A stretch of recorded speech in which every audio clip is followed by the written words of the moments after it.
CBS 58's Alex Corradetti live at Hyatt Pharmacy after speaking with doctors who spoke about the nose versus throat debate and what works best. Hello, Alex. Bill, it's a question going viral on social media right now. Should those at-home rapid COVID tests be simply used for your nose, or can you use them for your throat? Well, after speaking with UW Health experts, it is the nose for now. Now, just this week, the FDA warned against using those at-home tests for your throat. This came after several reports of sore throats with coronavirus infection and studies suggesting that saliva could be a better way to detect Omicron. Specifically, some people then took to social media, taking test swabs intended for their nose and using them to swab their throats. Now, one TikTok went viral and the hashtag #SwabYourThroat did as well. Now, I brought this question to Dr. Jeff Pothoff at UW Health. He says for now, we need to be using the at-home rapid test for nose samples only. He says things could change depending on manufacturers' design of tests and what they look for with each variant, but it's all about following the science. That's what I think you'll likely see. There may be manufacturers, if this data holds, that it might be easier to get the oral swab. I surely prefer that versus sticking something up my nose. But we would want to see that validation first. I think as far as test results, we don't know, and that in of itself may be harmful because we don't know if it makes it more likely that your test is negative when it should be positive, or positive when it should be negative. Now, they are selling those at-home rapid tests here at Hyatt Pharmacy if you'd like to buy one. Later tonight, we'll focus on just how contagious this new variant is compared to the original form of COVID, which doctors say you may be exposed or infected in mere seconds. Let me tell you this. Earlier, a few hours ago, they'd given away 15,000 masks. Now at about 4 o'clock, that's 50,000 masks. They are going quickly. Now, this is the only location that is not allowing walk-ups to get the masks. They've faced some backlash on that, but they say it's what's best for their crew. People coming for the masks made a decision for people not jaywalking across and for interrupting our staff, putting them in the cars and almost getting hit. We're not going to have any walk-up. We're only going to do drive-through.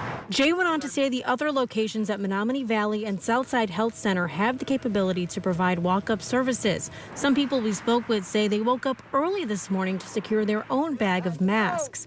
Let's go. Keep it rolling. Keep it rolling. Thank you.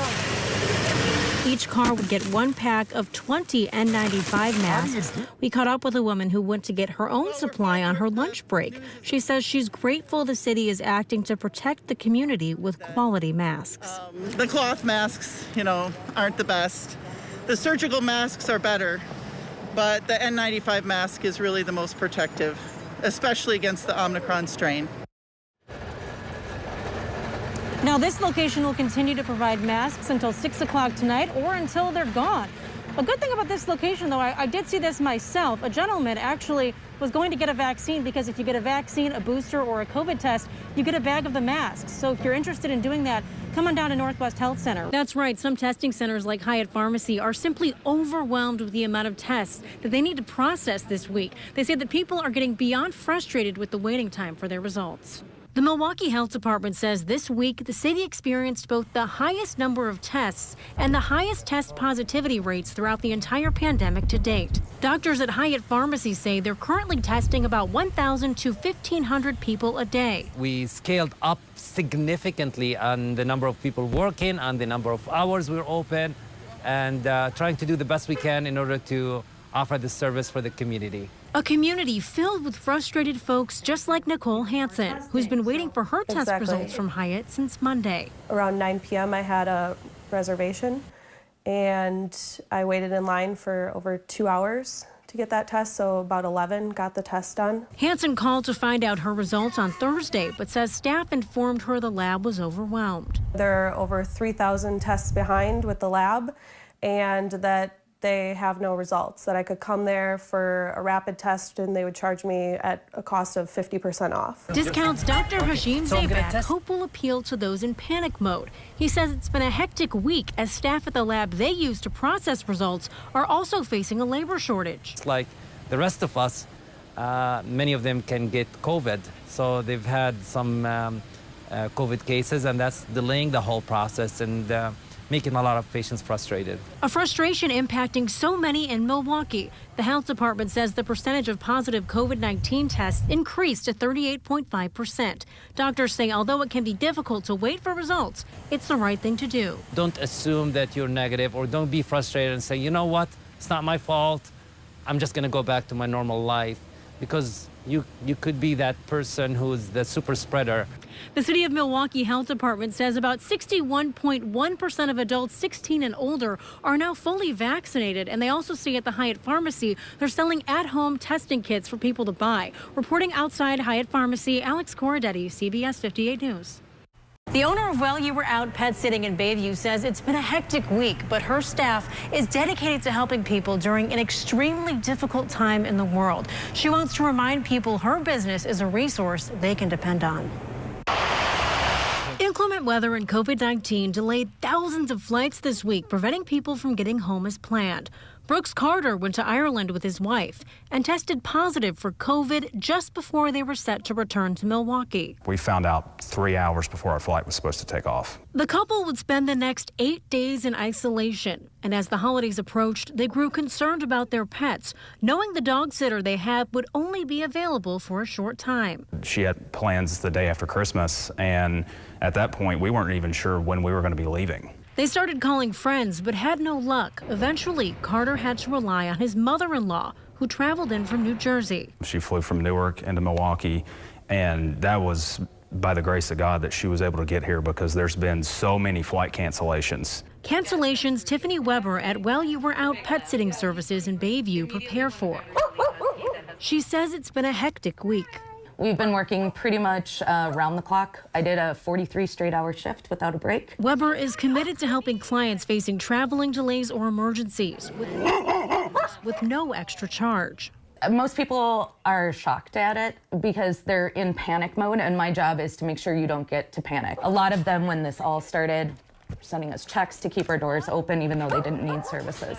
So it's our way of thanking everybody. A thank you client Jen Cheryl can't say enough. Whenever we've gotten stuck, whether it's due to inclement weather or family needs, I've always been able to call on Tiffany and her staff. To know that I have a service that cares about my dog as much as we care about our dog is invaluable to me.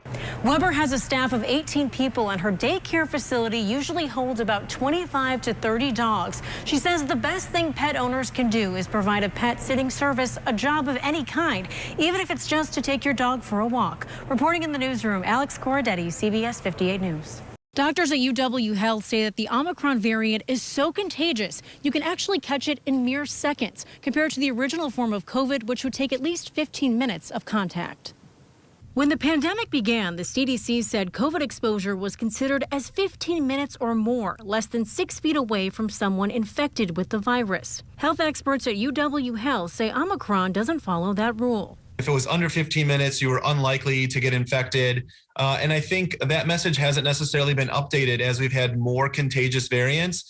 So like 15 minutes is no longer at all pertinent. This variant spreads at a much faster rate. Right now with Omicron, we don't measure contact times in minutes. It's in seconds. If you're around someone for 10, 30 seconds in close proximity who has Omicron, you're exposed to Omicron enough to get you infected. Infection people continue to be tested for at Hyatt Pharmacy, some unsure what to think about Omicron. I was not necessarily fearful. I mean, I've heard that this variant is not as bad as the previous ones. So, I mean, it's just pretty much like a common flu now. But doctors want to clarify, Omicron isn't to be taken lightly. It's so contagious that instead of 100 people, you have 1,000 people infected. So now it doesn't matter that as a percentage, it sends less people to the hospital. The huge denominator, the huge number of people who are actually coming down with it is actually driving hospitalizations up. Hospitalizations you can prevent by wearing a mask, being vaccinated, and getting tested to keep others safe. Everybody has their own perspective on things, but I mean, it's always good to know about, what it is that you're doing, especially if you're around a lot of people. Just get tested just to make sure that you're not spreading even more than what it already is. Doctors say for those at-home rapid COVID tests, you should only use them as instructed. So that means only in your nose for now. Throat testing could become available, but that data simply isn't ready yet. Reporting outside Hyatt Pharmacy, Alex Corradetti, CBS 58 News. Doctors at Children's Wisconsin say 3 kids had to be treated with ventilators this week due to COVID-19. Those patients were able to recover and go home. Health officials also say they're seeing more kids this week in the hospital testing positive for the virus. Over the past week, we've been averaging about 20 positive cases of COVID-19 in kids, and that's up from a data point of about 15 earlier. Numbers look to be higher than they were at any previous time in terms of infectivity rates with kids. Kids who are not only facing a physical impact, but so much more. We know that reading and math levels have decreased. We know that anxiety, depression, and suicide rates are up in kids. We want to stress and emphasize it's important to keep kids in school whenever possible. A possibility seemingly waning as more schools head back to virtual learning, something Martha Collins at Feeding America of Eastern Wisconsin is concerned about, for many children depend on going to school for their meals. Being closed, they don't have access to them, right? And so breakfast is the most important meal of the day. Having some food on your belly helps you to learn better. So that is a huge problem for the population and the people that we serve. And a solution to that problem is the pandemic EBT program, provided to families to help offset the cost of groceries due to schools closure because of the pandemic. To get pandemic EBT, kids have to be eligible and enrolled for free or reduced priced meals. The school has to have reduced hours or attendance for 5 consecutive days, and the school must participate in the National School Lunch Program, something meant to relieve families. It's one less thing a mom or dad or grandparent or guardian has to worry about as it relates to a child. So I'm very proud of the state of Wisconsin for being forward-thinking. Part of that forward thinking, according to doctors, is continuing to wear your mask, to get vaccinated, to wash your hands, and continue to be vigilant as the Omicron cases continue to surge this holiday season. Reporting outside Children's Hospital, Alex Corradetti, CBS 58 News.